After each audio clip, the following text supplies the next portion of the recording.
Africa is one of the most beautiful places in the world. In fact, it's a place most people can only dream of going. Now, I was lucky enough to come here a few years ago as a producer, see all the beautiful animals, but I wasn't exactly hunting. I was able to shoot one kudu, but it was all gun hunting, and my primary role, well, that was filming everyone else. But this time, I was going to be coming as the hunter. The first morning out, well, I was really excited to be in Africa, but I was a little tired as well, and we decided to go out with a gun first.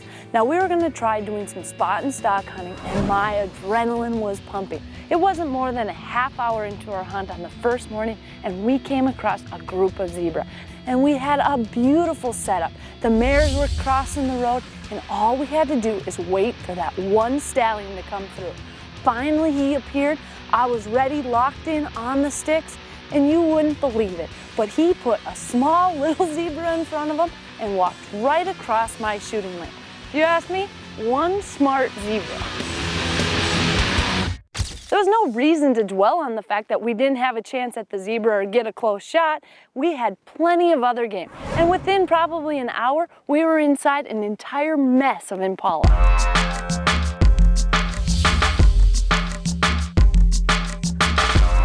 One of the frustrating parts of this entire hunt was the fact that we would get up close to the impala, almost get ready, you could see just a small part, but when you look through the scope, you can't see the vitals that you need to see for that good shot. So you'd end up moving, changing positions again. Sure, you could see a little piece, but you could never get the shot that you need. And it can be tough because you get so close, you keep stalking these animals, and it just doesn't work out. It is almost impossible to get shots on some of these animals. It is so thick of cover. As you can see, I can barely see through it with my naked eye, much less putting the scope up on it. I can see pieces of animals, just horn tips or just parts of the body, but to make a good clean shot, it is super tough in here. After a trying morning of spot and stock hunting with my gun, I didn't want to pass up the opportunity to do a little bow hunting. There was a water hole that was close by that people had been seeing some game at, and there were a lot of tracks around it. So we decided to set up there for the afternoon and test our luck with a bow.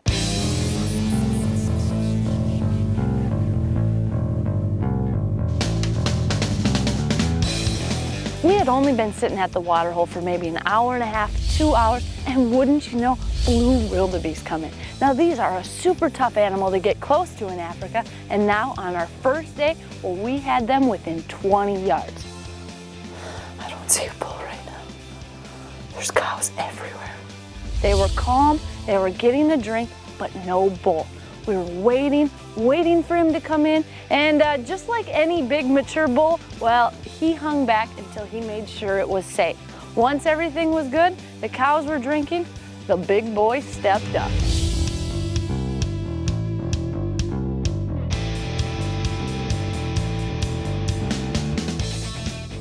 As the bull stepped up to drink, I drew my bow because I wanted to make sure I was ready and prepared. But he stood there drinking, but I only had a straight on shot. Now I wouldn't take that on any animal, much less a huge blue wildebeest. So I was waiting and waiting and waiting, and this big bull wouldn't turn. Finally, he lifted his head, ready to turn, and he got right where I needed him to be and kept walking. Now the hard part about the blind we were in, we had very small windows. I'm talking small angles for a bow hunt. I've got one shot down the middle, and if he steps out of it, I've got no shot. Okay, that's him, right? Right? That's him? That's my shot. I can't take him now.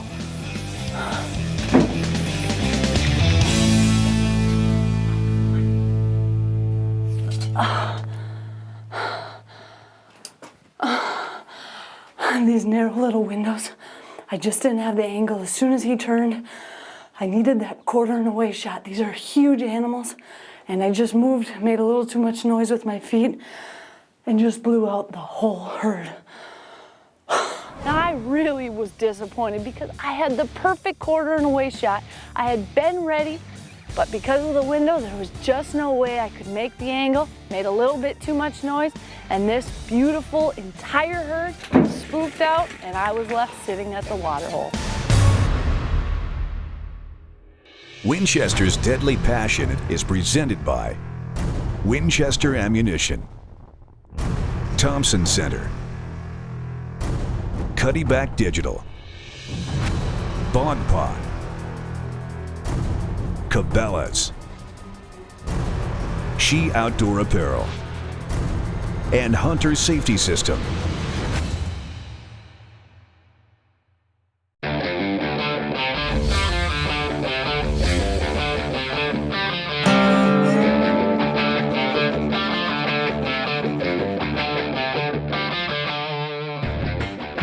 When people think of Africa, a lot of times they think, well, driving around in a truck. But the way I see Africa, tons of beautiful animals. Now, as far as I'm concerned, I have no interest in ever shooting a giraffe or a baboon. But these are things that really make me think of Africa. And coming in, one of the very first things we saw, beautiful giraffe. Now, they are just so cool seeing them run away. I really enjoyed it. And for me, that was just as exciting as seeing something that I'd possibly be hunting.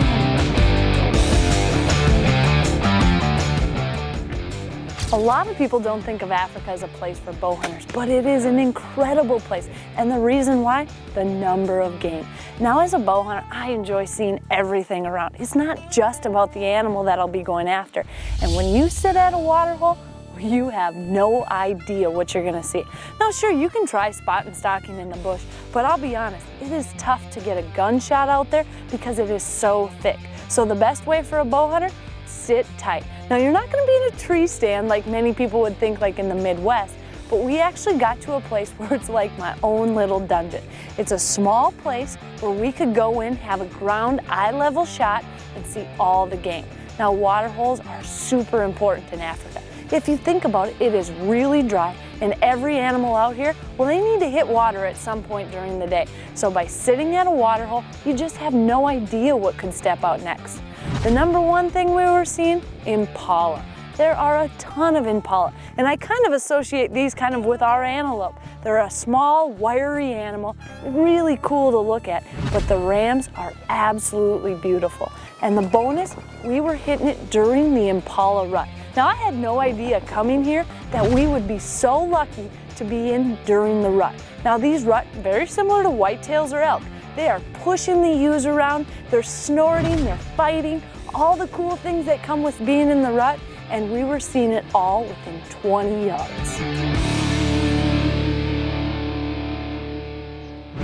Now, there's not time to sit around and be bummed out about missing my opportunity on the blue wildebeest. As the light started to fade, a lone impala ram came into the water hole.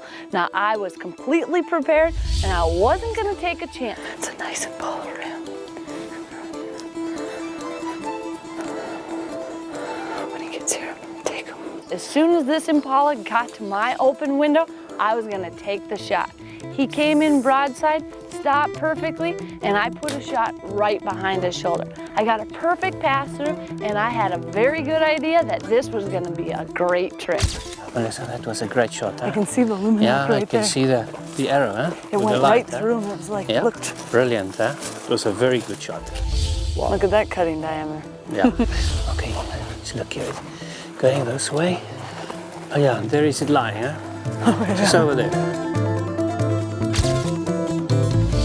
Check this out.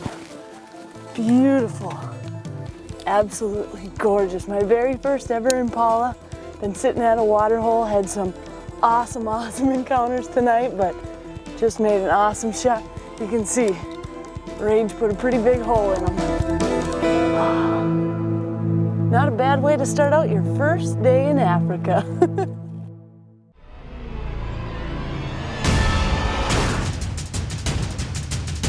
Tip of the week is brought to you by Can-Am. The facts say a lot, but the ride says it all. When you're hunting a place such as Africa, one thing you don't want to forget is to bring along your trail camera. Now, I like to use them whitetail hunting, but they can be just as effective in places such as Africa.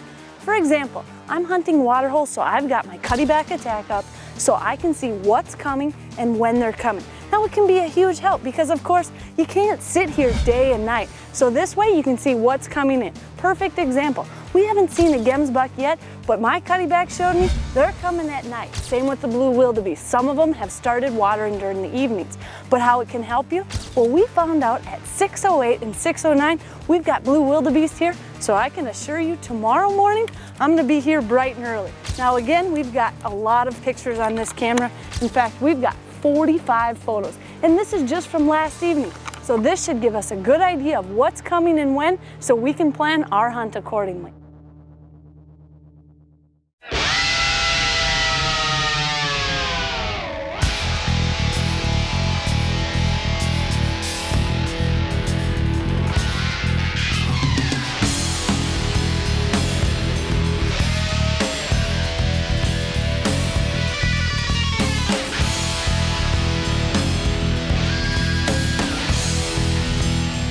South Africa is an extremely game-rich environment, but it's tough hunting. And the reason why?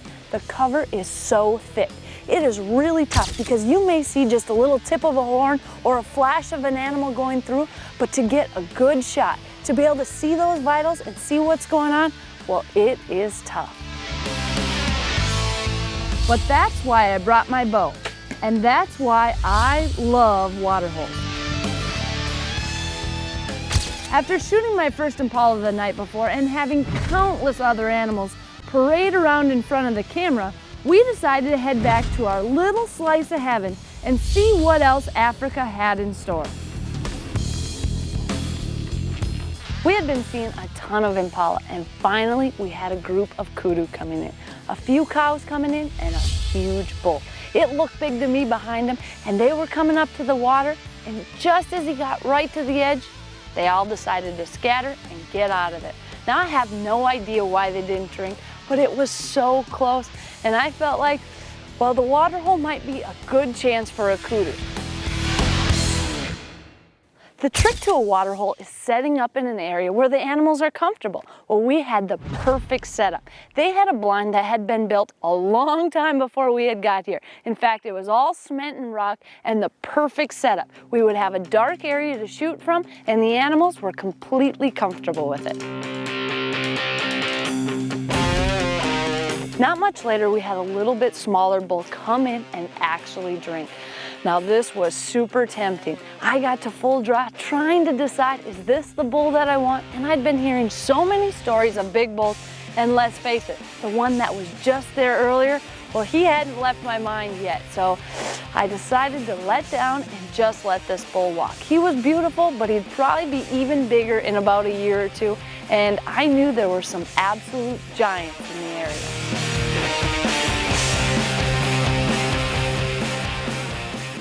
We had a lone cow come in, and I really was excited. My adrenaline was pumping, and I thought there'd be a bull right behind her, but no such luck. She walked away, and there we were waiting for a bull, and nothing else came. Not even a half hour later, and we caught a glimpse of a kudu bull coming into the water. He was a jaw dropper right from the beginning. As soon as I saw him, I knew there's no question, this is a shooter. As he slowly made his way to the water, he went right in and got a drink. But after his first drink, you could tell. He seemed nervous, and I wasn't sure why. He kept looking over at my little GoPro camera, and I was hoping, as cool as the footage would probably be, I didn't want it to spook him. As he went down for another drink, he decided no way, and picked up his head, and he looked like he was leaving. Now I knew this was my shot.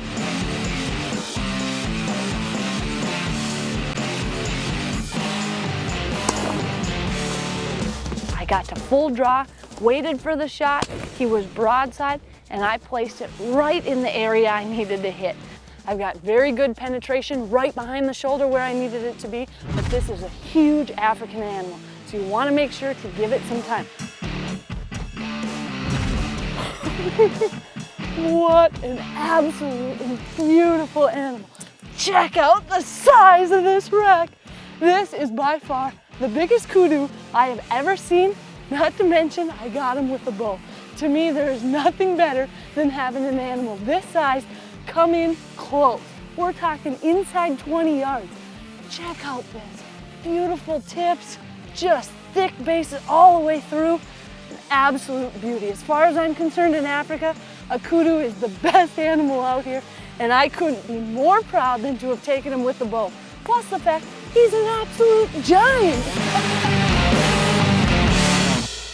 Winchester's Deadly Passion is presented by Swarovski Optic, North American Hunting Club, Rage Broadheads, Matthews, Can-Am, Wildlife Research Center, and Potmox.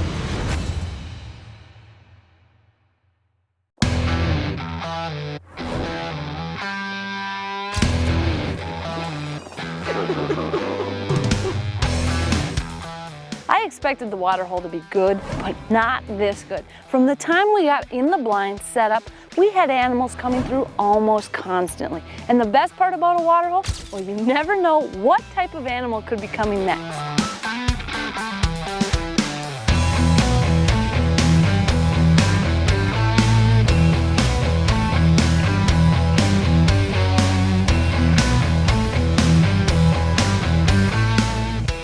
It was a complete surprise to me to find out that the impala were rutting. Now this was quite a show. Of course water holes are fun, but when you can have impala rutting in there, well that makes it super exciting. Now I already had an impala down, but when this big ram came in, well he was one old looking dude. He was grunting, going crazy, and really acted like he owned the place. I let him do his thing, watched him run around, and when he presented the perfect shot, well, I couldn't resist.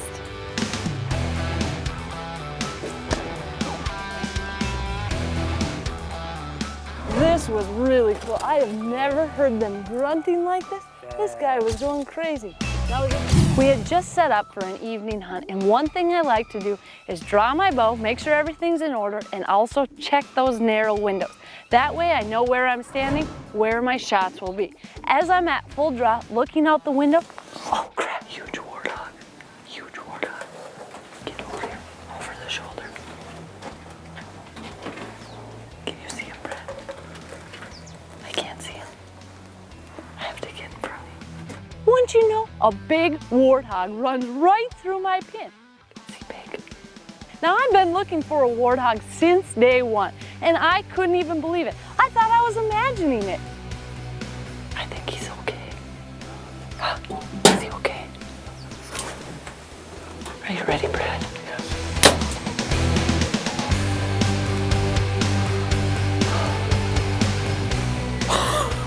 Warthogs are an extremely tough animal. In fact, for their size, probably one of the toughest in Africa. But the thing is, you need to make sure you are inching right in by that shoulder because you have to get the vitals or you won't recover them. I don't know. I'm not sure if I got enough penetration. What do you think, Victor? I didn't have much view. You couldn't have much view. Well, on this shot, I put it in close, but I was afraid it was too close. Maybe too close to that shoulder. I just wasn't sure if my arrow was going to have enough penetration to make it through. In the US, hogs have a huge, huge shoulder and are very, very tough to penetrate through with an arrow. Same goes for these warthogs in Africa. But as I walked up and saw the penetration on this arrow, I knew I had exactly what I needed. Well, the good news is it looks like we've got enough penetration. Look at that. We've got that much penetration. Busted the broadhead off. The good news is it didn't just hit that shoulder. That's right where his vitals are. My guess is at least one lung, hopefully a lot of blood, but well, we've given him enough time. I think we can go see if we can trail him.